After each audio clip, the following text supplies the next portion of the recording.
What's going on, everybody? On YouTube, Steve here, Raiken Profit over at RaikenProfit.com, coming back to you with another video. And one of the things that we all hate most when selling on eBay is getting a dreaded return.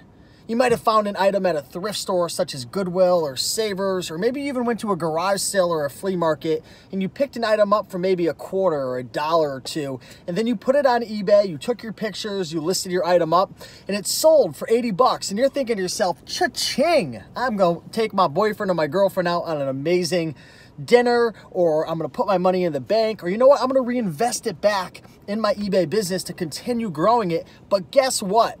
You wake up in the morning and you've got a message and you're thinking to yourself, what could possibly be in my eBay inbox? You open up that message and what do you know? It's a return. We don't like returns, but you want to know what? When you're selling on eBay, it's part of the business. But wait, in this video, I'm going to share with you about 5 or 6 tips to be able to drastically minimize and reduce the amount of returns that you get while selling on eBay. A little bit about myself. I've been selling on eBay 5 or 6 years, full-time, part-time, and I've sold hundreds and thousands of items. And I can tell you right now, there's 5 or 6 things that you want to make sure you're doing to reduce the amount of returns that you get. Because if you go against the grain of what I'm going to tell you, your returns are going to increase. You're going to have more problems with PayPal, eBay. You can get negative feedback, and that's going to hurt you in the long run in terms of selling your products, conversions, so on and so forth. So if you're excited for this video, do me a big favor. First and foremost, smash that like button down below, and also leave a comment down below and let me know one of your #1 tips for the beginners who are just getting started selling on eBay. We got the Bonafide Hustler in the house. What's up? Good to see you, Chris. Solid Sales in the house. Christy, what's up? Good to see you. So I'm going to shout you guys out in a couple more minutes and answer some questions, but let's dive right into this video. So one of the #1 things that you can do to reduce and minimize the amount of returns while selling on eBay is making sure that you take plenty of pictures. You can upload upwards to 12 pictures on eBay at the time of this recording. I wouldn't doubt it if down the road they maybe increase that to 24, but utilize the pictures to your best ability. Take plenty of pictures, and also make sure you take pictures of different angles. If there's an issue with an item or there's something specific or detailed about that item, make sure to take a picture of it, right? The Bonafide Hustler's in the house, and he always talks about the benefits of maximizing your pictures. And he actually has had phone calls with eBay representatives, and they told him that, hey, you know, if you include more pictures, that could actually help you, I think help you with boosting organically in the search, and helps to favor you in the algorithm. I think that he mentioned something about that in your photos. And you want to know what? I agree with it. I think putting more pictures in your eBay listing is going to give your buyers a better idea of what the item is, if it's going to be a good fit for them. And at the end of the day, when you're selling on eBay, you're representing eBay's brand. So every time that you complete a sale and they're happy, that makes eBay looks good.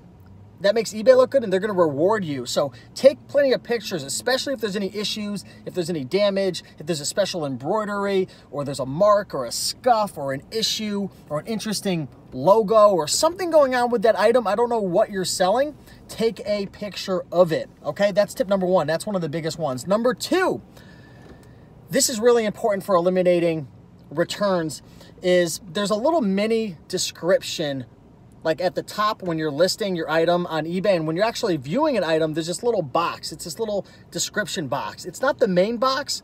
I forget what it's called. Maybe someone could help me out. But when you're viewing an item on a mobile device, it's going to show this little box at the top. This is a great place to not only sell your item, but also to mention anything that you feel would upset your buyer or take your buyer by surprise, right? Remember, when people are buying items on eBay or buying items online, they're not able to physically touch and hold and caress your item. Yeah, I just said it, caress your item. So you've got to go above and beyond with your photos and also your description. So #2 is that little description box. Utilize that for anything important. #3, the big description box at the bottom of your listing, this is where you want to include things such as measurements, any issues, any flaws, any selling points, anything interesting, any of the item specifics you want to put in the description box or the actual item specifics box as well. That's important to fill out, not only for keeping your buyer, your potential customer in the loop, but also it will help with your search rankings and indexing you inside of eBay. So make sure to fill out your description and also make sure to fill out your item specifics and make sure to do it correctly. One of the biggest mistakes I notice people make is they utilize the sell one like this feature, which essentially copies somebody's listing, which is great for speeding up your listing time. But sometimes people forget to swap out some of the keywords in the title, or they forget to swipe out some of the things in the item specifics. So if you accidentally sell or copy someone's listing and forget to switch out some of the item specifics, that can cause you to get a refund as well. So be very careful with that. Like I mentioned, make sure to include measurements. If you're selling any types of shoes or clothing or accessories, include the material, the size, the measurements, any interesting facts that maybe a potential customer would need to know in terms of that specific product. So the more they know, the more you're going to grow, because you're going to make more sales and increase your conversions. One of my favorite principles, and I'm moving quick right here, guys, because I want to jam-pack this information. I don't want you guys wasting your time. I want you to take this information and run with it. But one of the best principles that you can adopt as an eBay seller is following the philosophy of under-promising and over-delivering.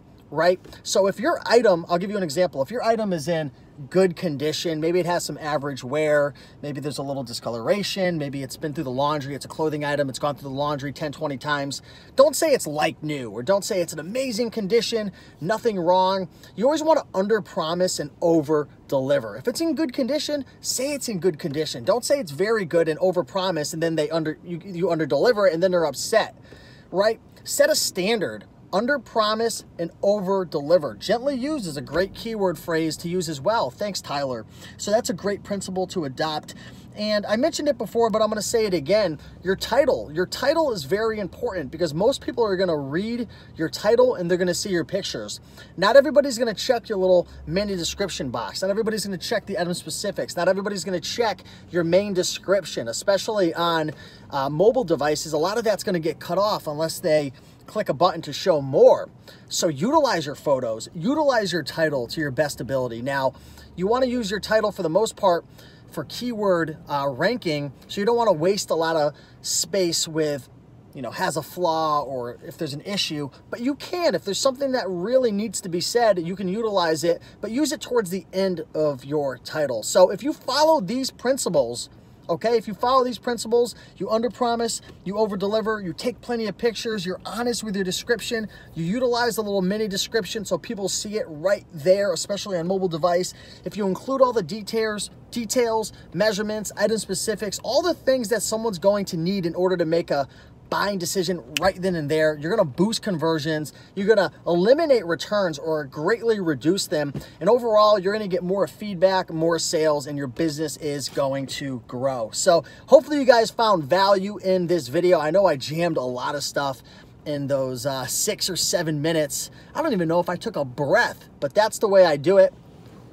Hey, thank you so much, Mrs. Cruz, I appreciate it. Mark George, apparently getting a store is necessary to start. You don't need to get a paid store when you're first getting started. If you're just getting started, just go with the free listings that they give you. I think they give you 50 free listings. Get started, list some items, make some sales, get your eBay listing limits increased, which is going to be the amount of items you could list and the dollar amount, and see if it's for you. eBay's not for everybody. Selling clothing or selling shoes, or when I first started, I remember I was flipping silver on eBay, and I was sniping silver off of eBay, and then I was reselling it. This is back when silver had shot up from like $12 up to 50 bucks. You got to find, you know, your niche. You got to see what works for you if you enjoy the business. So you don't necessarily have to go out and start a store, but it's definitely something to consider. PTG, I sent the email for the $10 live stream giveaway. Awesome, cool. Well, I'll definitely be sure to take care of you. Just might take a day or two, actually getting ready to go out to the casino with my mother right now, but I got to drop off some packages, some eBay sales. How many items should you have active in order to start a store? You know, I'd probably have maybe around 50 or 100 items I would consider. I wouldn't start investing money in softwares such as third-party listing apps and upgrading to a store until I start to really get some sales and see if the business is right for me, especially if you're new. You know, on this channel, I'm all about making you guys money, but I also don't want you to waste money. So maybe 50 to 100 items I would consider getting a store, and I know they have some cheap alternatives now. Can you turn your individual account into a store? Do I have to start fresh? Yeah, you should be able to upgrade. You should definitely be able to upgrade your free account into a paid store when the time is right. And there's different levels as well. I don't remember what they all cost in the different levels, but there's a free store. I think there's like a $7 a month store, then it goes to $20, and then there's an anchor store that's like $300 a month. There's a lot of benefits to them. You get free supplies, free listings, lower fees, stuff like that. But just get started. Start listing those items. Start visiting your thrift stores. Start visiting your garage sales. Start studying and researching what products sell best on eBay, and go out there and make it happen. There's so many items available for the taking here in America, at least. I don't know internationally. A lot of people are watching from Canada, from the UK. All I can speak of is my experience. There's a lot of items. I've traveled the whole country. I've gone thrift store to thrift store from the East Coast to the West Coast. Plenty of opportunities out there. Some locations are going to have better opportunities with clothing. Some are going to have better opportunities with sporting items and music stuff and books. So you got to find what's right for you. But go out there, make it happen. If you guys found value in this video, smash that like button down below. And I want to thank you guys for watching, and I'll see you in the next video. Peace.